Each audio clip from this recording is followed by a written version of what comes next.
Mesdames et messieurs, bonsoir, ravi de vous retrouver donc, pour cette nouvelle séance de l'Université populaire de cinéma.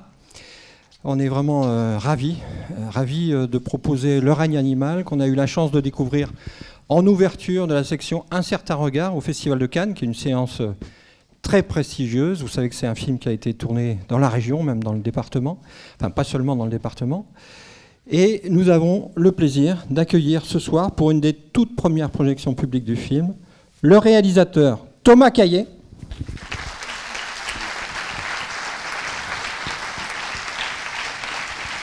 Bonsoir, bonjour. Et l'acteur principal, Romain Duris.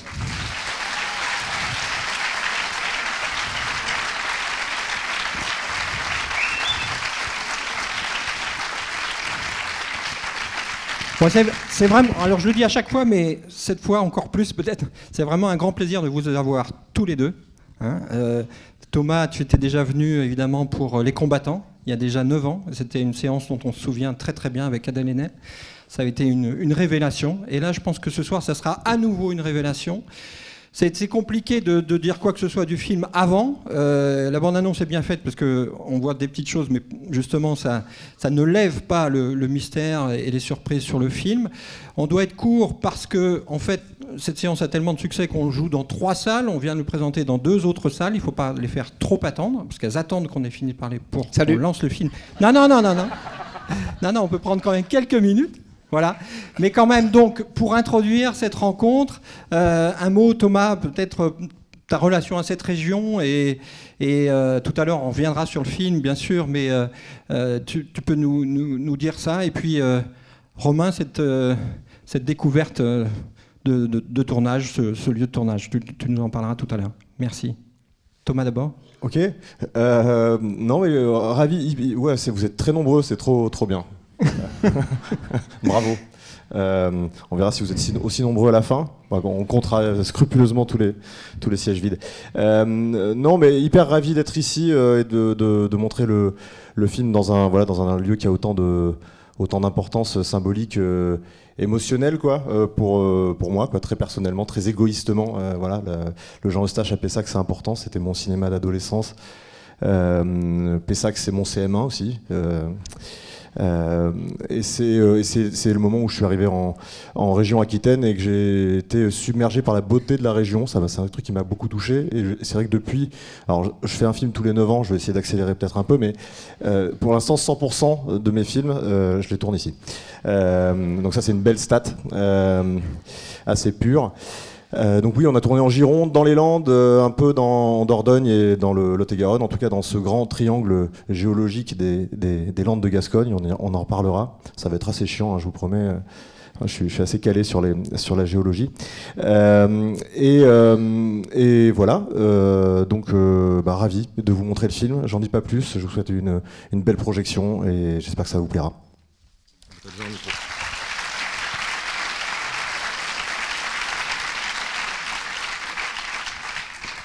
Bonsoir. Non, tu voulais pas dire un coucou à Marie-Françoise? Oui, si, bien sûr. Coucou à Marie-Françoise. Ouais. Bonsoir Marie-Françoise. Quand même. Marie-Françoise étant ma maman.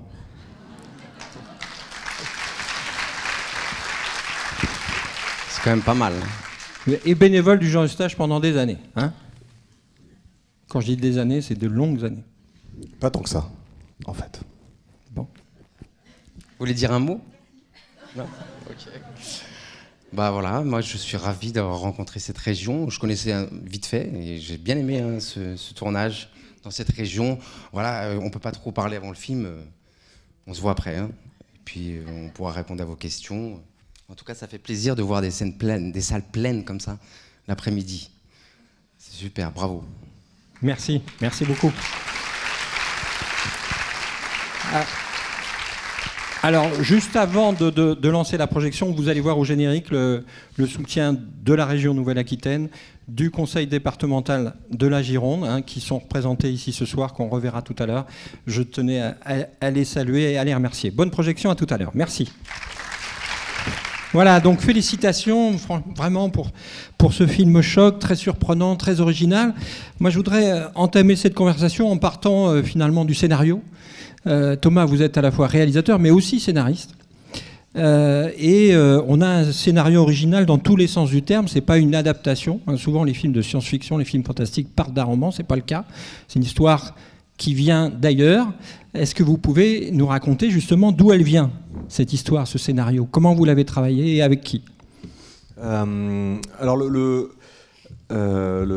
point de départ, ça a été En gros, j'ai terminé une série juste avant pour Arte sur le thème de l'immortalité et qui plongeait l'humanité dans une sorte de profonde mélancolie. On peut même dire qu'il y avait des pulsions suicidaires dans ce monde-là.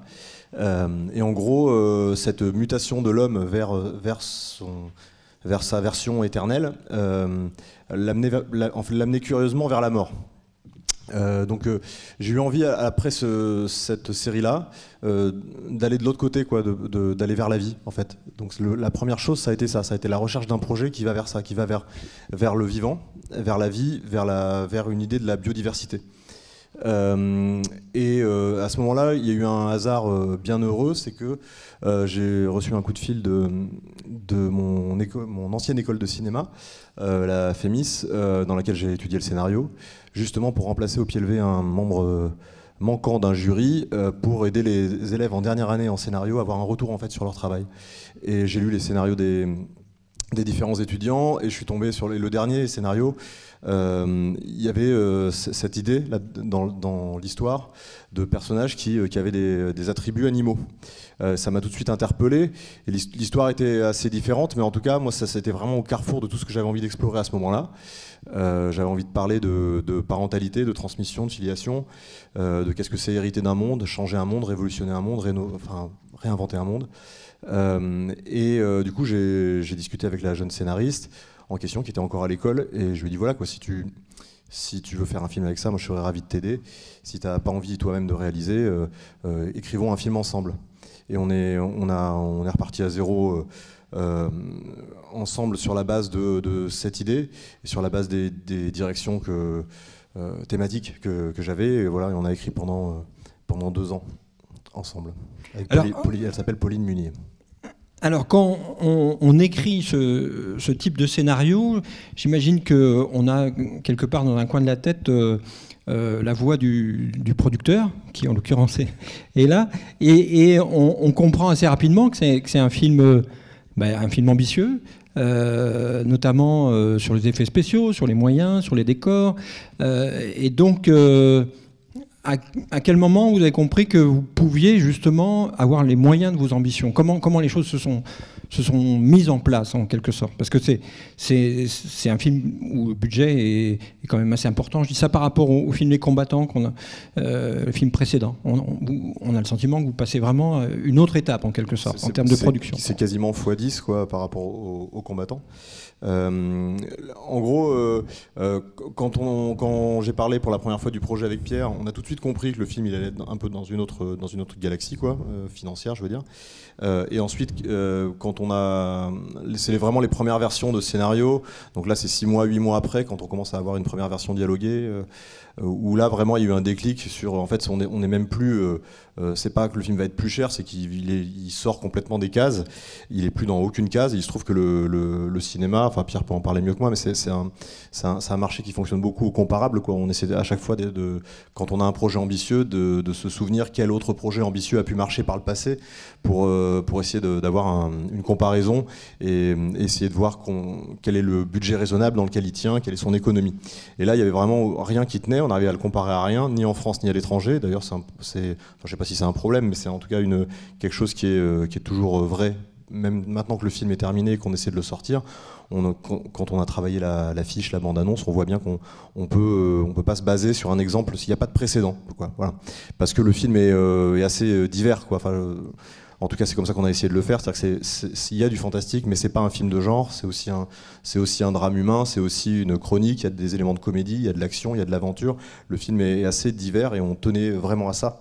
Donc, on a essayé en fait, on a essayé d'assumer le plus tôt et le plus radicalement possible le caractère prototypique du film, en se disant que plus l'expérience qu'on propose aux spectateurs serait singulière, plus il y avait des chances que ça se fasse. Alors, Romain Duris, vous recevez le scénario qui ressemble pas trop, comme vient de le dire Thomas, au scénario que vous avez déjà lu. Quelle est votre réaction et comment vous avez le sentiment que vous allez trouver votre place à l'intérieur de cette histoire incroyable? Je l'ai reçu comme un cadeau. Hein. C'est des cadeaux, des scénarios comme ça. Alors, ça marche pas. Vous l'avez fait exprès. Voilà, donc je disais que c'est comme un cadeau, c'est-à-dire que d'un coup, j'ai été emporté, mais je veux dire, comme quand on lit un roman qui nous plaît, quoi. Je suis même sorti bref, je sais pas, quand je l'ai lu, j'étais pas dans l'ambiance de travail, je l'ai lu comme un roman que je découvre et dans lequel on va peut-être me donner la chance de jouer. Ça m'a plu du début à la fin. C'était après le confinement, après le coronavirus, je trouvais que là, il y avait une autre dimension. Enfin, vous le recevez, pardon, vous le recevez à quelle date, le scénario? Moi, je suis comédien, les dates. Non, mais vous citez la chronologie 2021. Par rapport au Covid, par rapport à... Combien de temps après c'est printemps 2021, donc c'est un an pile après la fin du confinement. Voilà, c'est un an après le début du premier confinement. D'accord. Alors, pardon de vous avoir interrompu. Non, mais parce que le film résonne différemment, évidemment, dans cette période. Complètement, ouais. Complètement. Il m'a bouleversé, le scénario m'a bouleversé pour tout ce qu'il y a dans le film. Je veux dire, c'est cette dimension-là, la dimension père avec son fils. Je me suis même vu, moi, le fils de mon père. Enfin, j'ai été touché, tiraillé, bouleversé, ému, rien qu'à la lecture du scénario. Ensuite, je connaissais les combattants, je connaissais Thomas par son film Les Combattants. Donc j'étais tout de suite... Oui, je l'ai pris comme un cadeau. Je me suis dit, mais en plus, il va peut-être vouloir que je joue dedans. Donc c'est... Mais quand vous lisez le scénario avec toute la description du bestiaire, en quelque sorte, hein, les personnages qui sont en train de se transformer en humains, etc., tout de suite, vous pensez que tout ça va fonctionner? Franchement, c'était pas un problème que ça ne fonctionne pas. Pour moi, je veux dire, évidemment qu'il y avait à ce moment-là une ambition artistique sur comment allaient être les monstres et comment ils allaient se présenter. Même Thomas, avec des mots, il me décrivait peut-être ce qu'il avait en tête, mais je pouvais vraiment pas savoir à quoi ils allaient ressembler. Et c'était pas un problème, quoi. Je me disais, ils pouvaient être en carton. J'avais quand même envie de faire le film. Parce que, je veux dire, ce qu'il y avait en tant que père dans le film avec ce fils, ce qu'il y avait à défendre, le monde qui se transforme, la différence, tout ça, ça me plaisait assez, c'était suffisant. Et après, vraiment, les monstres, ils pouvaient être ratés ou dans l'ombre ou juste... Je ne savais pas si on allait vraiment les voir ou s'ils allaient juste apparaître et disparaître très fugacement. Enfin, donc, je ne savais pas quelle part allait être rendue aux effets spéciaux et tout ça. Et ce n'était pas un problème. Après, je sentais bien que Thomas était exigeant. Et quand on lit un scénario comme ça, on sait tout de suite que c'est intelligent et qu'ils ne vont pas se foirer, quoi. Non, mais la description des sentiments était tellement profonde et forte que je me disais, ils ne vont pas faire des monstres en carton ridicules, en plastique. Oui, bien sûr. Donc j'étais confiant. J'avais envie d'être confiant. On va reparler, bien sûr, de cet aspect-là, des effets spéciaux, mais il y a aussi, vous l'avez dit, l'histoire entre un père et son fils. Alors, je ne sais pas si je me trompe, mais ce n'est pas forcément un registre dans lequel vous êtes si souvent que ça dans vos films antérieurs. Attends, je prends de l'âge. Voilà, et en fait, c'est une dimension dans le film, plus on avance et plus cette dimension-là est forte aussi. En tant qu'acteur, est-ce que c'est une partie du film, avec Paul Kircher évidemment, qui a été nouvelle pour vous? Est-ce que vous l'avez attrapé différemment? Aussi profonde que ça, oui. J'ai déjà joué des pères, mais... Alors, on s'entend bien. Il ne faut pas forcément être papa dans la vie de comédien pour jouer bien le sentiment paternel, mais c'est vrai que quelque part, ça ajoute de la profondeur quand on sait comment fonctionne ce rapport-là. Et Et donc c'était quoi votre question? Est-ce que pour vous c'était nouveau? Est-ce que vous avez travaillé d'une manière un peu différente ou pas? Franchement, parce qu'on a l'impression, enfin pour le dire quand même, à l'image, il y a quand même quelque chose de très fort qui passe entre ce père et ce fils. La rencontre avec Paul, donc Paul Kircher qui joue Émile, on a tout de suite connecté, mais plus comme des potes en fait. On a tout de suite fait, on a vécu des choses hors tournage ensemble, sans forcément se dire ça serait super qu'on vive des trucs, ça va aider nos personnages, rien à foutre. On se sentait bien et on avait envie de passer du moment ensemble et de partager des moments vrais. C'était con, c'était aller se baigner. Se traîner dans la nature, voilà, bref, et tout de suite on s'est déjà apprécié quoi en tant qu'être, et ensuite la profondeur découle de ça quoi, de notre entente et du respect qu'on avait pour le lien dans le film, et j'ai pas eu besoin d'aller chercher et d'aller m'inventer des choses incroyables pour vivre l'émotion avec lui. C'était tout de suite, je sais pas, il m'a touché tout de suite. J'avais vraiment pas à me creuser. Voilà, bref, ça sortait librement. Alors, merci Thomas. Donc la question de la représentation des transformations, de ces mutations en quelque sorte. Donc j'imagine que dès la préparation du film, c'est un enjeu important. Alors quand on voit le défilé, le générique, très impressionnant de voir le nombre de collaborateurs qui ont travaillé. Il y a des faux noms aussi, on en a rajouté pour faire un peu à l'américaine. Donc voilà, d'où viennent ces personnages? Comment vous les avez travaillés? Voilà, comment on fait pour donner le sentiment que ces personnages sont en train de se transformer? C'est une juste, en tout cas, c'est une juste définition. C'est des personnages, quoi. C'est-à-dire qu'on n'a pas essayé de créer des monstres ou des figures monstrueuses en se demandant qu'est-ce qu'on n'a pas vu au cinéma qui serait flippant ou spectaculaire, etc. On a d'abord essayé de chercher à comprendre ce qu'ils étaient en tant qu'humains et on a travaillé la question. On les a travaillés comme des personnages secondaires, en fait, tout simplement, en essayant de leur créer un background. C'est pour ça que certains se retrouvent avec des tatouages ou avec. On a essayé de comprendre quel était leur passé. Fix, pour moi, par exemple, c'est un enfant abandonné. C'est quelqu'un qui a été laissé tomber par sa famille.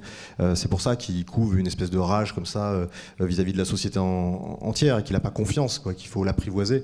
Donc on a essayé d'abord de comprendre ça et ensuite on a essayé de suivre ce qui était en germe dans le concept du scénario, c'est-à-dire c'est des êtres humains qui se transforment. Donc comment on part de l'humain pour aller le plus loin possible vers une destination animale, quelle qu'elle soit. Et donc on a d'abord, on a fait travailler ensemble tous les départements du film, donc l'image, le décor, le maquillage, les VFX, tout le monde a travaillé ensemble et on a essayé de mettre l'acteur au centre de ce dispositif-là, quoi.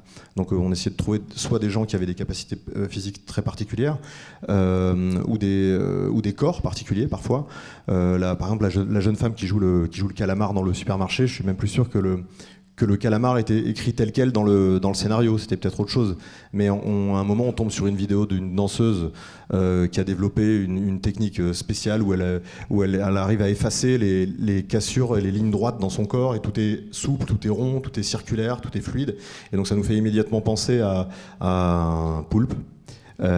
Du coup, on rencontre cette danseuse et on travaille avec elle autour de ça. Comment on peut t'aider avec du costume, avec des vêtements, et puis comment on peut créer des bras supplémentaires, comment on peut fixer à ça des tentacules. On fait des essais, et ensuite le make-up sur le visage, etc. Et donc il y a un truc qui est comme ça, assez circulaire, enfin, où tout se nourrit, quoi. Mais l'essentiel, c'était toujours de partir du corps et d'essayer de garder le corps le plus possible à l'image. Donc grosso modo, on a essayé de faire le moins de fond vert possible, le moins de studio possible, on a essayé de pas en faire du tout. Il y a toujours, ou quasi toujours, un acteur au centre, et l'acteur après il est parfois aidé, quoi, avec du make-up, avec des prothèses, avec des VFX. Et les décors sont les décors sont réels, la lumière est réelle, les interactions avec les décors sont réelles, donc on a essayé d'être au maximum réaliste, parce que ça c'était aussi un truc qui était important pour nous, dans le sens où la mutation, elle est souvent au cinéma assez rapide. On se transforme en loup-garou en une nuit, on se transforme en Spider-Man très rapidement. Là, on tenait à ce caractère réaliste de la transformation progressive. Voilà. Oui. sur plusieurs jours, etc., ce qu'on voit dans le film. Alors, je vais évidemment passer la parole à la salle, et pour les deux autres salles, donc la salle Jacques Tati, il y a des personnes qui nous ont rejoints, mais je pense qu'il y en a encore qui sont dans l'autre salle, et la salle Chaplin, donc vous pourrez poser des questions par SMS, vous allez avoir un numéro de téléphone qui va s'afficher sur l'écran, sinon dans la salle Fellini, il va y avoir bien sûr un micro qui va circuler. Un micro qui va circuler, oui, c'est comme dans les émissions de télévision. Et donc, une dernière question, vous avez évoqué tout à l'heure, rapidement, l'idée que au cinéma, il y a des cases, il y a des films de science-fiction, des comédies, etc., des genres. Et là, on est devant un film, effectivement, qui passe d'un genre à un autre ou qui les mélange. Comment, dès l'écriture et puis après dans la réalisation, vous, en quelque sorte, vous jonglez avec ça, je ne sais pas si c'est le bon terme, mais vous passez de l'un à l'autre aisément, et comment vous réussissez à le faire accepter, cette idée, alors avec votre producteur, je pense que vous le connaissez bien, mais avec les autres financeurs, hein, il n'y a pas que le producteur, voilà, comment vous réussissez à imposer en quelque sorte un film qui a un côté un peu hybride, hein, dans sa narration, dans les registres qui suit. Il y a plusieurs choses dans cette question-là. Disons que déjà, le film il traite de mutation, donc on trouve intéressant que sur sa forme même, il soit hybride, il soit mutant, quoi. Il puisse aller de la tragédie à la comédie, qu'il puisse aller de la contemplation à l'action, qu'il puisse aller de choses très, rendre, comment dire, une expérience très variée, donner une expérience très variée aux spectateurs. Ça, c'était vraiment un souhait, quoi. C'était une intention. Et après, j'ai l'impression que ce qui permet de faire circuler ça, c'est de rester toujours dans le regard des personnages, quoi. C'est-à-dire toujours les mettre au centre. L'histoire, c'est avant tout, voilà, c'est l'histoire d'un père et d'un fils. On ouvre le film sur deux personnages dans une voiture. Le fils s'en va, le père le ramène de force. On termine le film, le père ouvre la porte et lui demande de partir. Au fond, c'est presque la même scène. Donc c'est toujours ça qui est au centre. Et le reste, c'est pas comme si ça n'existait pas, mais en tout cas, ça doit être vécu au même niveau. C'est-à-dire qu'il n'est pas question à un moment de faire une espèce de rupture en disant ok, maintenant les caméras vont se mettre à voler dans tous les sens et il va y avoir des effets spéciaux hyper spectaculaires. On a essayé de rester dans le point de vue de nos personnages et de restituer au maximum la justesse des émotions qui les traversent. Voilà, et donc la question par rapport aux partenaires du film. Oui, pardon. Je termine juste au fond, c'était presque un gage de réalisme, c'est-à-dire que dans la vie, il n'y a pas d'expérience purement noire ou purement blanche. On est sur une zone grise permanente, même quand on traverse des tragédies, il y a toujours des éclairs de lumière ou des fous rires et donc ça, je trouvais que c'était intéressant de jouer avec le genre de cette façon-là, de façon réaliste, quoi. Vous allez les recevoir là-dessus, les textos ? Ben, j'espère. Alors, il y a des gens qui nous ont rejoints et qui ont changé de salle, donc ceux-là, ils peuvent poser les questions. D'ailleurs, je le dis pour les spectateurs qui sont dans les autres salles, si vous voulez nous rejoindre, il y a encore une dizaine ou une quinzaine de places au premier rang. Voilà. Alors, est-ce qu'il y a des questions dans la salle Fellini, déjà ? Voilà, il y a une question. C'est un iPhone 8 ? 12. Ah ouais ? Non, faire gaffe avec les iPhone 12, quoi. Je blague parce que les 12, ils doivent être retirés. On va aborder pas mal de sujets différents ce soir.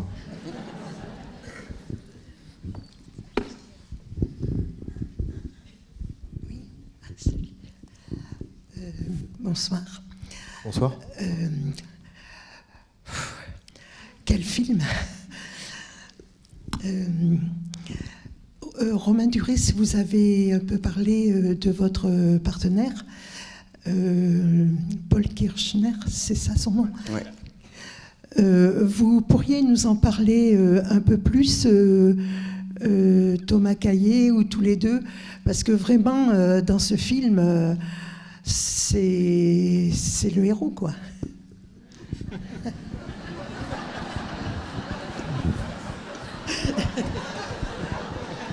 Ah oui. Bon, Romain Duris, enfin moi je le place premier rôle. Je peux tenter une réponse. Alors, pour moi, la question d'être un héros de cinéma, c'est d'avoir une trajectoire, quoi. C'est d'évoluer. C'est ça un protagoniste, quoi. Un protagoniste, c'est un personnage qui a un désir, et son désir rencontre des obstacles, et la réunion de ça fait des conflits. Et en ce sens-là, on peut dire que le film il fonctionne dans toute sa première partie, plus de la moitié du film, uniquement sur le conflit de François. C'est-à-dire que François souhaite déménager, souhaite un retour à la normale, souhaite retrouver sa femme, souhaite qu'elle revienne à la maison, qu'elle redevienne normale. Et c'est ça qui génère l'action et l'identification, enfin j'ai l'impression. Et ensuite, il y a une deuxième gâchette qui s'ouvre, c'est Émile va se mettre à mentir parce qu'il mute, il n'en parle pas à son père. Et là, ça crée une deuxième dramaturgie qui monte et qui se mêle à la première. Donc pour moi, c'est vraiment impossible de concevoir toute la structure narrative sans ces deux personnages. Et ce qu'on regarde, pour moi, ce qui structure le film, c'est vraiment le regard que pose ce père sur cet enfant, quoi. C'est vraiment ça qui change fondamentalement et de manière définitive pendant le film. Peut-être que la plus grosse évolution, c'est ça. Pour moi, c'est vraiment avant tout l'histoire de quelqu'un qui devient père, c'est-à-dire qui apprend à regarder son enfant différemment, qui apprend à l'accepter, et à l'encourager, à l'accueillir dans ce qu'il est en train de devenir. Donc pour moi, c'est vraiment, il y a deux protagonistes, deux héros dans cette histoire. Mais moi, je suis d'accord avec vous. C'est un héros et il le sait pas, donc ça le rend encore plus héroïque. C'est un garçon magnifique et je pense qu'on va encore le revoir beaucoup parce qu'il est rempli de plein de choses très fortes. Et Paul après, bon, c'est vrai que c'est pratique de discuter de lui, il n'est pas là.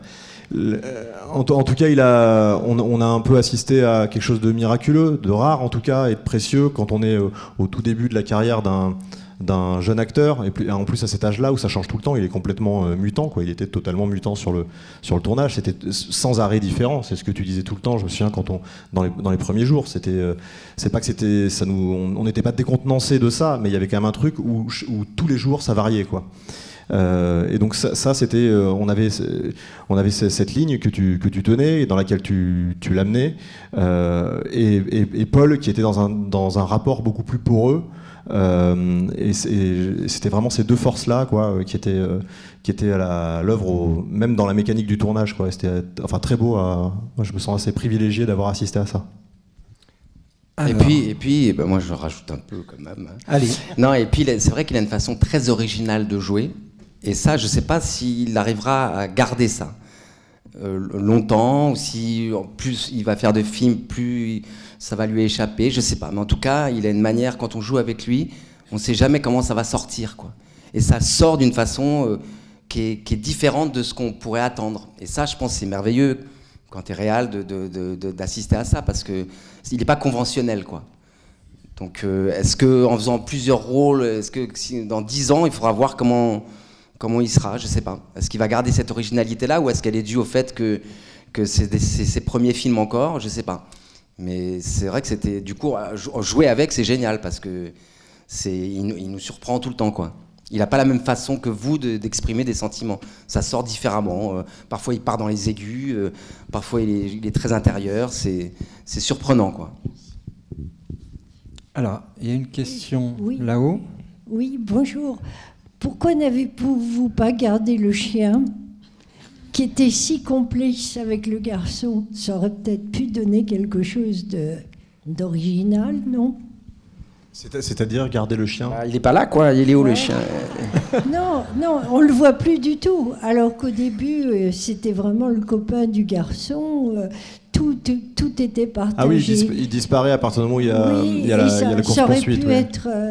Ça aurait pu être intéressant de voir comment le chien évoluait, lui aussi. Enfin, alors justement, l'idée du chien, c'était que justement, il évolue pas, qu'il reste dans ce rapport d'animal domestiqué, ce que n'est plus Émile. Émile, il se déplace vers autre chose, vers une frontière qui est le sauvage, en fait, qui est sa part de sauvage.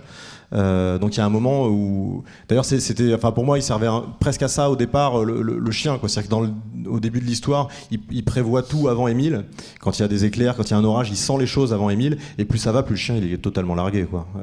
Et c'est Émile qui vit son histoire, quoi. Donc pour moi, il fallait au bout d'un moment abandonner cette vision domestiquée de l'animal pour aller vers sa liberté, en fait. Alors, une autre question tout en haut. Oui, est-ce que je suis en train de réaliser que, est-ce que vous avez voulu aussi parler en fait du passage d'un jeune homme, enfin d'un grand garçon, à l'âge de l'adolescence et vers l'âge adulte. En fait, cette transformation, comme disait Françoise Dolto, comment c'était l'animal? C'était pas le homard, c'était le... Si, c'était le homard, c'est ça. L'image, le complexe du homard, merci.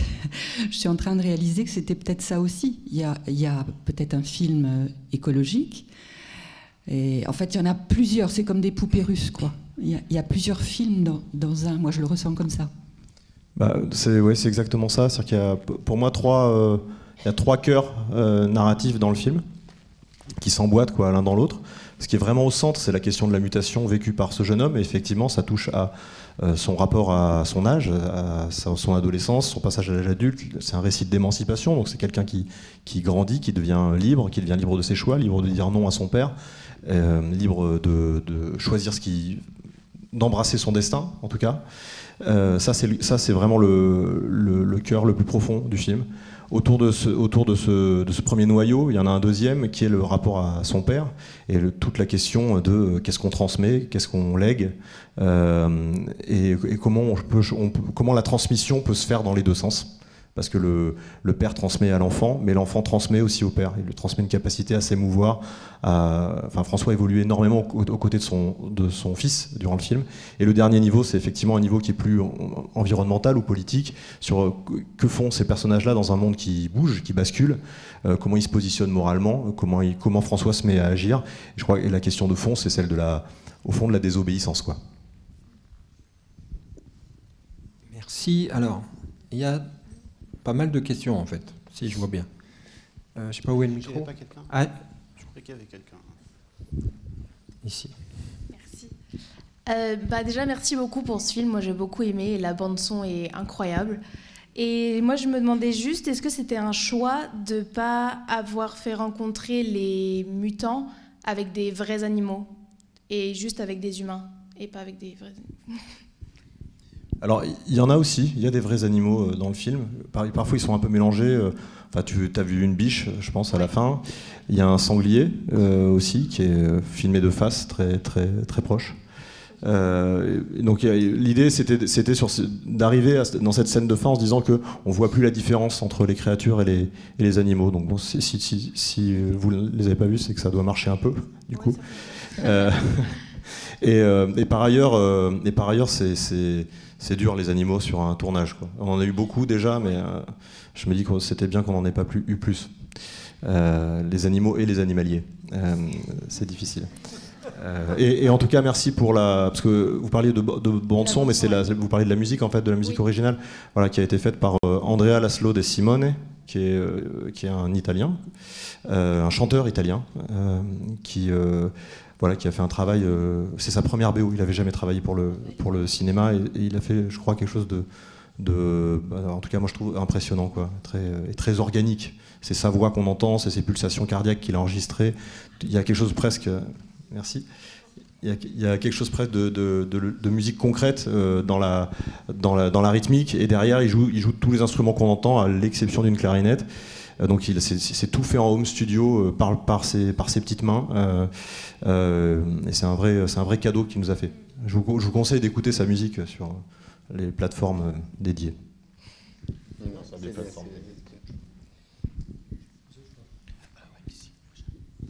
Bonjour, donc oui, déjà j'ai beaucoup aimé le film. J'avais une question sur une séquence que j'ai beaucoup aimée, la séquence de la poursuite dans le champ de blé, qui était, je trouve, magnifique. Attention là. De maïs, pardon. On est en pays de maïs, faut faire attention. On peut pas dire n'importe quoi. Et donc, voilà, avec ces gens sur les grandes échasses, et je trouvais ça magnifique. Et donc je me demandais comment l'idée est venue de filmer cette scène un petit peu horrifique, un petit peu, voilà, il y a une sorte de figure aussi de faucheur, j'avais l'impression, avec les fusils, vraiment la poursuite horrifique. Donc je me demandais comment est venue l'idée de filmer cette séquence. Alors déjà il y avait la question du champ de maïs. Le champ de maïs, donc c'était aussi en rapport à ce territoire, quoi, des Landes de Gascogne où il y a quand même un maillage de champs de maïs et de forêts de pins qui est notable. Donc ça nous semblait assez naturel d'avoir ces deux éléments-là dans le film. Et après, je crois que la première version de la scène, telle qu'on l'avait storyboardée 6 mois avant le tournage, il y avait que des quads. Donc c'était des gens motorisés qui coursaient, qui roulaient derrière Émile qui lui courait. Et en fait, on s'est aperçu de manière très concrète que c'était pas possible à faire parce que c'est hyper dangereux en fait de foncer en quad dans un champ de maïs parce que les maïs ils se cassent devant le quad et ils tombent sur le conducteur. Donc on a dû abandonner cette idée et à ce moment-là, on était tellement imprégnés avec toute l'équipe de la prépa. D'ailleurs, on peut applaudir Violette Etchazarreta qui est à côté du producteur et qui a fait un travail absolument remarquable et inédit de coordination de toutes ces énergies. On baignait là-dedans et dans ce sud-ouest et dans ces Landes de Gascogne depuis un moment, et donc à un moment c'est arrivé cette idée on n'a qu'à remplacer les quads par des échassiers, et ce qui était drôle parce que c'était presque un chaînon manquant, c'est-à-dire c'est pas des hommes, en tout cas la figure est plus humaine, la silhouette est plus humaine, c'est pas non plus complètement des créatures, il y a un truc de l'insecte, et avec ces grandes capes, il y a un truc bizarre, c'est comme des grandes blattes qui courent au-dessus du champ, donc ça nous plaisait beaucoup. Et après ça a été autre chose de les faire courir en échasse dans un champ qui était d'ailleurs détrempé parce qu'il y avait eu des orages. Ils s'enfonçaient de 50 cm par pas. Donc en gros toutes les images que vous voyez c'est absolument tout ce qui est montable, c'est-à-dire que tout le reste c'est des chutes, en fait voilà, on peut faire un très beau bêtisier, il y a à peu près que ça en dehors de ces scènes. Et voilà. Et ensuite, on en revoit un dans la rue, qui est donc filmé. Vous avez peut-être reconnu la rue parce que c'est la rue principale de Pessac. Et, avec l'échassier, qui avec sa bouteille et une espèce de cigale ou de phasme ou de vraie blatte, pour le coup, de vraie blatte humaine qui passe derrière. Bonsoir, merci beaucoup pour le film. Moi, je me suis posé la question, puisque vous nous avez dit que le film a été tourné juste après le Covid. Est-ce qu'il y a une volonté de revendication sur le fait que la nature reprenait ses droits par rapport aux animaux qui allaient dans les villes, etc., quand on était tous confinés? Est-ce qu'il y a eu un engagement un peu politique par rapport même à la tuerie à la fin, où ils veulent tous exterminer les animaux, etc. Au final, c'était des humains. Est-ce qu'il y a vraiment eu une philosophie un peu comme ça pour ce film ? Oui, en quelque sorte, oui, c'est ça. En tout cas, le scénario, on a commencé un an avant le Covid. C'est vrai que quand on a vu ces images complètement surréalistes là, de centre-ville désert avec des troupeaux de sangliers, on a même pu à un moment penser que notre projet de film tombait à l'eau parce que la réalité était devenue tellement plus forte que la fiction que ça n'avait plus aucun intérêt de filmer ça. Et puis finalement, la norme est revenue, et on a fait un peu semblant que c'était OK et que rien n'avait changé. Alors que pour autant, on voit bien qu'on a une biodiversité qui s'effondre, une planète qui meurt, des incendies. D'ailleurs, on en a fait les frais l'année dernière pendant le tournage. Ça a vraiment failli mettre en péril le film. Donc évidemment que tout ça est constitutif du désir de faire ce film-là. Et c'est en ça que pour moi, je l'ai toujours vu plus comme une utopie que comme une dystopie, cette histoire. C'est-à-dire que c'est l'idée, c'est un espoir de reconnecter autrement à un monde qu'on a oublié, donc l'idée, c'est d'aller vers quelque chose qui est plus riche, plus diversifié, plus vivant, plus bruyant, plus chaotique, mais aussi peut-être plus intéressant. Alors, une question des autres salles. Allez, quelle salle alors ? Je sais pas. Quelle a été la séquence la plus compliquée à filmer techniquement ? Oui, je crois que c'était quand même cette course-poursuite qu'on a tournée sur 5 semaines d'affilée de nuit, ou 4 semaines d'affilée de nuit, dans des conditions allant de la sécheresse et la canicule à des averses, des orages diluviens, avec une équipe qui était, on peut dire, au bout du rouleau, je crois. Il y a des membres de l'équipe d'ailleurs ici ? Non. Ils sont à Bordeaux. Voilà, c'était, enfin, je pense qu'on a vraiment atteint des seuils de fatigue que je connaissais pas, moi, personnellement, en faisant ça.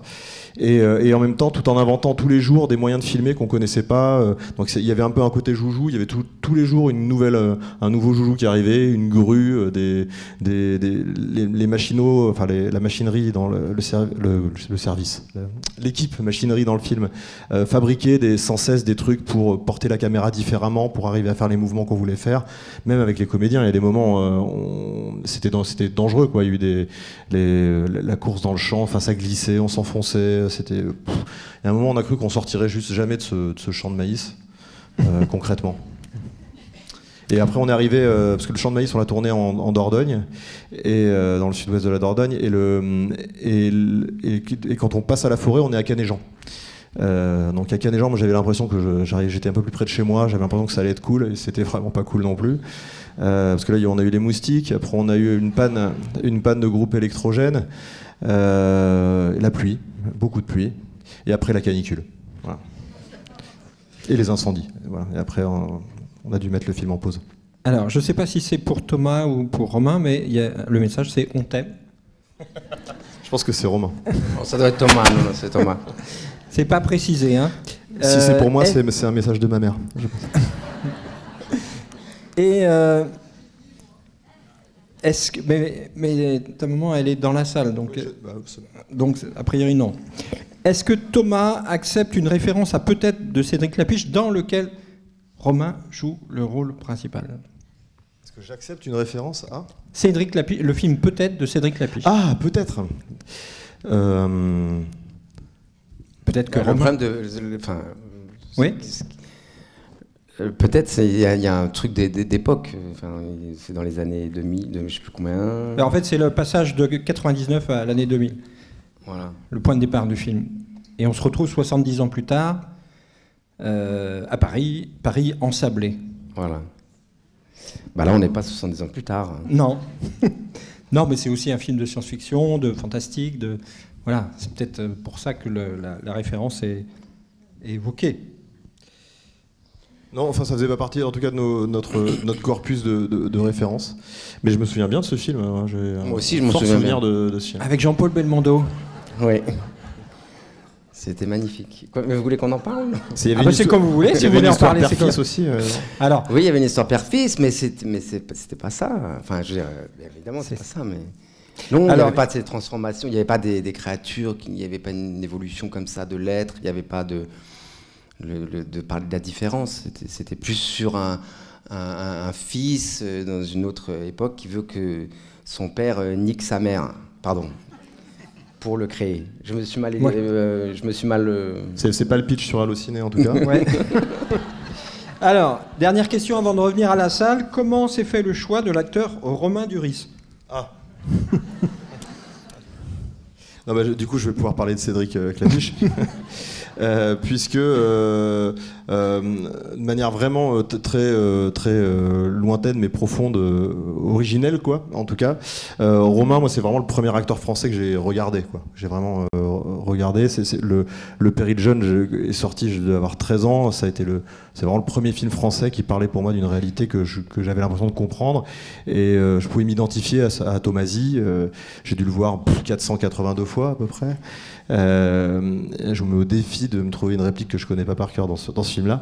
Et dans la foulée, il y en a eu d'autres, quoi. Il y a eu Gadjo Dilo, il y a eu plein de films que j'ai trouvé ultra intéressants, qui me parlaient de mon époque, et ça m'a aidé à comprendre qu'il se passait quelque chose aussi dans le cinéma contemporain français, parce qu'à cette époque-là, je pense que je voyais surtout des choses qui venaient d'ailleurs. Donc c'est vrai que ça fait le désir de rencontrer Romain et en tout cas le fait de le suivre et de suivre sa carrière, c'est quelque chose qui est enraciné depuis vraiment longtemps quoi. Et après avec cette histoire, c'est évidemment, enfin quand on a eu casté Émile, c'est vraiment la première personne que je voulais rencontrer, c'était Romain. Et donc on s'est rencontrés, ça s'est très bien passé. Et juste après, on a fait une petite scène d'essai entre Émile et François, entre Romain et Paul. Et là, pour le coup, c'était vraiment miraculeux, quoi. Ça a existé tout de suite, quoi. Vraiment à l'instant où ils ont commencé à même pas à jouer, à être ensemble, on y croyait déjà. On croyait déjà. Moi, il me faisait déjà rire, mais je les trouvais déjà hyper émouvants. Il y avait un truc qui était bouleversant à regarder. Donc, on a d'ailleurs fait une scène très courte. Moi, j'ai évité de gaspiller des cartouches. Et sur le tournage, ça a repris, ça a pris très fort dès les premières heures. Moi, je me dis toujours, enfin en tout cas toujours, j'ai fait 2 films, mais que c'est bien si dans les 2 premières semaines, il se passe un truc de cet ordre-là, quoi, où ça s'aligne. Et on se dit, ok, le film est là, dans ce plan-là, j'ai vu ce qu'on va faire. Là, c'est arrivé la première journée, au bout de la 2e ou 3e séquence, quoi. Eh bien, bravo, merci. Alors, une autre question ici. Oui, alors d'abord bravo pour ce film, j'ai vraiment beaucoup aimé, j'étais très touché en tant que père aussi. J'avais une question, je suis étonné d'ailleurs qu'elle n'ait pas été posée avant. Vous parliez de mutation lente, et alors bien sûr ça m'a fait penser à la métamorphose de Kafka, et aussi je me demande si vous êtes inspiré d'une certaine façon de Cronenberg avec La Mouche, justement, parce qu'à un moment, pour moi j'ai pensé. Et dernière petite parenthèse en question plutôt, dans la scène où il rencontre la mère, le face-à-face, ça m'a vraiment rappelé une scène de, si je me rappelle bien, de La Belle et la Bête avec Jean Marais. Est-ce que c'est volontaire ou pas du tout? Ok, je me souviens de la question 2 et 3, mais plus de la 1, hein, je crois. La une, c'était est-ce que c'est inspiré de Cronenberg, de Ah oui, donc il y avait 2 questions. Alors, la Mouche, on en a parlé assez souvent parce que c'est un chef-d'œuvre, et effectivement c'est un film qui réussit ça, quoi, qui parle en tout cas d'une mutation progressive. Elle est quand même assez rapide, hein, ça va quand même très très vite, hein, la mutation c'est tout de suite très dégueu et très monstrueux, quoi, et très steak d'ailleurs, parce que c'est vraiment une mutation, c'est étrange d'ailleurs parce que c'est un insecte, mais c'est vraiment du beefsteak, quoi. Il y a beaucoup de chair, beaucoup de sang, etc. Donc nous on n'avait pas très envie d'aller dans cette piste-là. En revanche, moi, La Mouche, si j'adore le film, c'est que je trouve qu'en dehors, au-delà de en tout cas de sa métaphore et de l'aspect hyper réussi du genre et de la transformation, c'est aussi une histoire d'amour, mais magnifique, quoi. Il y a vraiment une histoire d'amour impossible qui est magnifique. Et je trouve que ce pari-là, d'arriver à raconter ces 2 choses-là à la fois le mythe de Frankenstein revisité et quelque part une histoire d'amour impossible, un Roméo et Juliette moderne, je trouvais que ça c'était beau. Et nous, là-dedans, il y a un truc qui nous intéressait, d'arriver à marier la question de la mutation avec le cœur fondamental du film, c'est cette histoire entre ce père et ce fils. Et la deuxième... La Belle et la Bête. Alors ouais, pas du tout, je savais pas, mais je reverrai, je l'ai vu ce film il y a longtemps. Oui, ce plan latéral, j'ai très envie, moi, déjà quand on veut filmer de manière égalitaire 2 personnes qui se rapprochent, le plan latéral, c'est pas mal, parce que sinon on a toujours un qui est plus près de l'autre. Et il fallait vraiment que ce soit un face-à-face, en tout cas c'était ça qui était important, parce que ce que François n'arrive pas à faire une demi-heure plus tôt dans le film, c'est ça, c'est faire face à son épouse. Il s'écroule dans les bois au pied de Julia, la jeune gendarme, en disant je sais pas si j'ai plus peur de la perdre ou de la retrouver, parce que 2 nuits plus tôt, il a pas réussi à lui faire face, il n'a pas réussi à avancer, donc il est resté loin. Et donc c'était important que le fils arrive quelque part à faire ce que le père n'avait pas totalement réussi à faire. Pour moi, il y a presque quelque chose de l'ordre de la transmission à cet endroit-là, quoi. Donc c'était la raison de ce plan latéral. Voilà. Et la métamorphose de Kafka. Et la métamorphose de Kafka. Oui, bah, ça fait partie de la littérature de la mutation, c'est sûr. Ouais. J'ai pas grand chose à en dire. Non, j'ai pas grand chose à en dire par rapport à ce film. Merci. Alors, une autre question là. Oui, bonjour, je vous remercie pour ce film qui m'a beaucoup secoué. J'ai pas du tout apprécié la violence de l'armée, qui ne change pas. Et j'aimerais bien que monsieur Romain Duris recite la citation de René Char, qu'avec toute l'émotion que j'ai eue, j'ai oublié. Ça, c'est la colle. Il le cite 3 fois. Ce qui vient au monde pour ne rien changer ne mérite ni égard ni patience.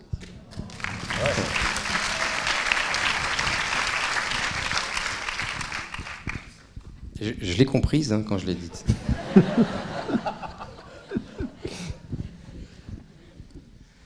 Bonjour. Dans le film, il y a une ressemblance, je trouve, avec Miss Peregrine et les enfants particuliers, par exemple les animaux, et même des ambiances sur certaines scènes. Et je me demandais si vous connaissiez et si justement vous y étiez partie de ça. Désolé, je n'ai pas vu. Ah. Mais c'est aussi un film. Hein. Oui, je vois. Oui, d'accord. Bon, je regarderai. Alors, une question de l'autre salle. Quel animal est censé représenter la mer ? Alors, comment dire ? Alors, sur la question des destinations animales, des mutations animales, ce qu'on voulait au départ, c'était de faire vivre un bestiaire le plus varié possible. C'est pour ça qu'on on a essayé de s'intéresser à toutes les branches du vivant. Donc moi, j'ai commencé à prendre les bouquins de mes enfants. En fait, ils ont des bouquins super avec plein d'illustrations, et on a essayé d'oublier personne, quoi, de partir autant dans les mammifères que les reptiles, les volatiles, les arthropodes, les poissons, etc. Donc, on s'est tout autorisé. Après, au tout début de la conceptualisation du film, quand on travaillait avec des dessinateurs, etc., il y avait un truc qui était très clair, quoi. Tel personnage devait devenir tel fixe, c'était une aigrette cendrée, quoi. Moi, j'en ai pas démordu pendant des mois. Je pense qu'on comprend pas du tout que c'est une aigrette cendrée. On s'en fout complètement, même, je pense qu'on peut le dire. Mais en tout cas, c'était ça. Et puis, plus on a avancé vers le film, plus on a compris que c'était peut-être pas très intéressant qu'il y ait vraiment une espèce particulière attitrée à chacun, mais que c'était peut-être plus intéressant que plus on avance dans le film, plus la mutation devienne inventive, quoi, que ça devienne vraiment l'autre dans tout ce que ça peut recouvrir, quoi. Donc la mer, elle est passée par plein d'étapes. Elle a été ours au tout début des concepts. Il y a un moment, elle était un peu à mi-chemin entre l'ours et la chouette. Et au final, je crois qu'on a mixé aussi du paresseux dedans. Donc il y a un truc comme ça, c'est gracieux, parce que je trouvais que les paresseux avaient des membres supérieurs assez gracieux. Pourquoi tu me regardes ? Non, pas du tout. Je voulais ton avis là-dessus, en fait, Romain. Tu as tout à fait raison. Ok. Et donc il y a un peu de tout ça. Et il y a évidemment, comme je le disais tout à l'heure, aussi beaucoup de l'actrice qui est dedans, parce qu'il y a une actrice dedans. Il y a toujours une empreinte, en tout cas. Donc il y a une actrice qui joue la mère à l'hôpital. Son visage est moulé. Il y a des endroits c'est elle, des endroits c'est une pupette robotisée avec un certain nombre de centaines de moteurs dedans pour la faire pour faire bouger les paupières. Les naseaux, mais à la base c'est elle, c'est son visage qu'on a ensuite resculpté. Donc elle aussi forcément, et dans sa façon de se mouvoir et dans ce qu'elle proposait, elle a aussi amené quelque chose qui est encore autre chose que le paresseux, la chouette ou l'ours. Donc voilà, donc il y a aussi de cette actrice. Alors, oui, une question dans la salle. Vous parliez des scènes qui a été difficiles à faire. Est-ce qu'il y en a une à titre personnel, Romain, et pour vous, Thomas, que vous avez préféré tourner ou jouer, et pour quelle raison ? Moi, je peux parler de la scène de la cuisine, qui était une scène, vous voyez, où il y a un rapport physique entre Émile et Paul, qui en viennent aux mains. C'était une scène qui n'était pas facile. Pas facile parce qu'il y a une vraie évolution dans cette scène, quoi. Et il y a une vraie séparation entre eux, après un acte physique très violent quand même, parce qu'il le menace, il en vient même à planter des ciseaux, je crois que c'était des ciseaux, voilà. Donc c'est une scène qu'on a abordée très tard, elle venait en fin de... C'était un horaire de nuit, je crois. Ouais, on a commencé à 5h30. Ouais. On a commencé à 5h30 du matin, on était un peu j'ose pas dire fatigué, mais... T'es au-delà de ça, je crois. Ouais. Et du coup, on a quand même décidé de la commencer et puis de la continuer le lendemain. Et c'était bien, je crois. Mais bref, en fait, elle n'était pas facile. Enfin, moi, j'aime bien les scènes qui ne sont pas gagnées, quoi, où il y a vraiment un truc à gagner, où il y a un combat à faire. C'est pas un truc léger qu'on arrive à... Il faut vraiment s'y coller et puis y retourner le lendemain. Voilà, on l'a arraché, la scène, quoi. Et on s'est abandonné, on était vidé à la fin, quoi. Ouais, c'était hyper fort, quoi, ce moment-là. Moi, je vais essayer de trouver un exemple qui était plus dans dans le pur plaisir, donc peut-être un peu plus léger. Mais donc on a eu ce grand couloir là de 5 semaines de tournage de nuit avec toutes les catastrophes possibles et imaginables. Et surtout, ce qui était terrible dans ce moment-là, c'est que je m'en suis pas rendu compte sur le coup, mais quand on filme des séquences d'action ou des séquences de détresse comme ça, où un personnage qui est poursuivi, il y a Fix qui meurt et qui agonise, François qui cherche son fils et perdu dans la forêt, etc. En fait, on filme que du tragique, quoi. Donc il y a quelque chose comme ça qui est dur. Et je pense que tous on était touchés par ça. Et dans l'équipe, on traînait non seulement notre fatigue et notre tournage de nuit, mais aussi la souffrance qu'on était en train de filmer, cette séparation entre ce père et ce fils. Et puis, quand on a eu fini ce moment-là, la première scène qu'on a tournée, qui a été, ça a été la scène de la voiture avec Pierre Bachelet. Et là, et ça a été un moment hyper fort parce que d'un coup, ils se regardaient, ce père et ce fils. Et l'émotion était gigantesque, quoi. Donc nous on était dans la voiture, quand on tourne comme ça une scène en voiture, on est une toute petite équipe dans la voiture. Donc Romain conduit, Paul est sur le siège passager, il y a 2-3 personnes à l'arrière, et il y a une autre voiture qui suit derrière avec des combos, et on regarde et on s'arrête régulièrement dans la forêt pour dire ok, on va changer ça, etc. Donc on a commencé sans la musique, parce qu'il faut enregistrer les dialogues, etc. Donc on mime de mettre un CD, mais il n'y a pas de musique qui sort, et c'était déjà hyper fort. Et puis à un moment, Romain se retourne, fait allez, je peux mettre la musique, je peux la mettre. On a mis la musique, et on est parti avec Bachelet à fond. Et on était vraiment littéralement dans le film, quoi. On était vraiment tous en larmes à l'arrière de la voiture à regarder cette scène se fabriquer devant nous. Ce qui se passait entre eux était hyper fort. Et quand on a eu terminé notre petit tour, on est revenu à l'endroit où tous les camions étaient garés. Et quand on ouvre les portes en se disant il faut qu'on dise aux autres que c'était hyper fort, en fait on découvre que toute l'équipe était dans le même état parce qu'ils avaient les combos, ils avaient vu les images et ils étaient absolument bouleversés de ce qu'ils venaient de voir. Et ça a été ça. Et j'ai eu l'impression qu'on renouait avec l'amour, quoi, quelque part. Après avoir filmé la détresse, des homicides, une chasse à l'homme, une rupture, etc., d'un coup, il y avait à nouveau le lien principal qui fait qu'on doit suivre cette histoire. Et j'avais l'impression que ça nous sauvait de ce long tunnel de nuit. Alors, une dernière ou avant-dernière question. Là-haut. Oui, pardon, madame, il y a une autre personne derrière vous. Oui, j'avais juste 2 remarques. Vous parlez de la chanson de Pierre Bachelet. Ce que j'ai bien aimé, c'est qu'à un moment, il dit « Elle vient d'ailleurs ». Donc j'imagine que c'est pas par hasard. Et l'autre remarque, c'était le rôle de la nature, la forêt. Et moi, j'ai adoré parce que c'est un personnage en soi. Et c'est sans doute parce que vous y avez beaucoup traîné vos guêtres et que vous êtes bien souvent roulé dans la boue. Parce que c'est très humide, on ressent vraiment les paysages qu'on connaît de la région, quoi. J'ai trouvé ça très très beau. Merci. Oui, évidemment, la chanson, elle est d'ailleurs... d'ailleurs, c'était un gros stress pour moi. J'avais peur qu'on n'arrive pas à obtenir les droits ou quoi. Ça n'a pas été si compliqué que ça, mais en tout cas, je me disais, par quoi on la remplace si on l'a pas, parce qu'elle est tellement, pour moi, elle est constitutive du film et les paroles, mais même au-delà du refrain. Hein, si vous écoutez la chanson chez vous, les paroles parlent vraiment de ça, parlent vraiment de quelqu'un qui est différent. Même il la compare à un animal à un moment. Il y a vraiment un truc comme ça qui est très fort et qui était vraiment un vrai élément de la caractérisation de François et quelque chose qui pouvait nous permettre de toucher à ce qu'est cette femme qui a disparu et qu'on recherche pendant la moitié du film sans la voir, quoi. Après, sur les paysages, merci beaucoup. Je suis hyper content d'entendre ça, quoi. On a vraiment travaillé pendant 2 ans pour essayer de rendre ça communicable, quoi. C'est-à-dire que on peut entrer dans une forêt puis la filmer, faire les plans. Enfin, je veux dire, il y a un moment on se disait une forêt c'est une forêt, mais non, une forêt c'est pas une forêt. Il y a un truc particulier de cette forêt-là. Et il y a un truc particulier du trajet qu'on fait dans cette forêt-là, dans ce film. C'est-à-dire qu'on a essayé de démarrer en gros, très concrètement, on démarre dans le début de l'histoire quand il commence à chercher la mer dans les bois, ce qu'on voit, c'est cette forêt qui est implantée par l'homme, quoi, qui est une forêt de sylviculture avec des pins alignés. La discussion entre François et Émile à ce moment-là, c'est ça.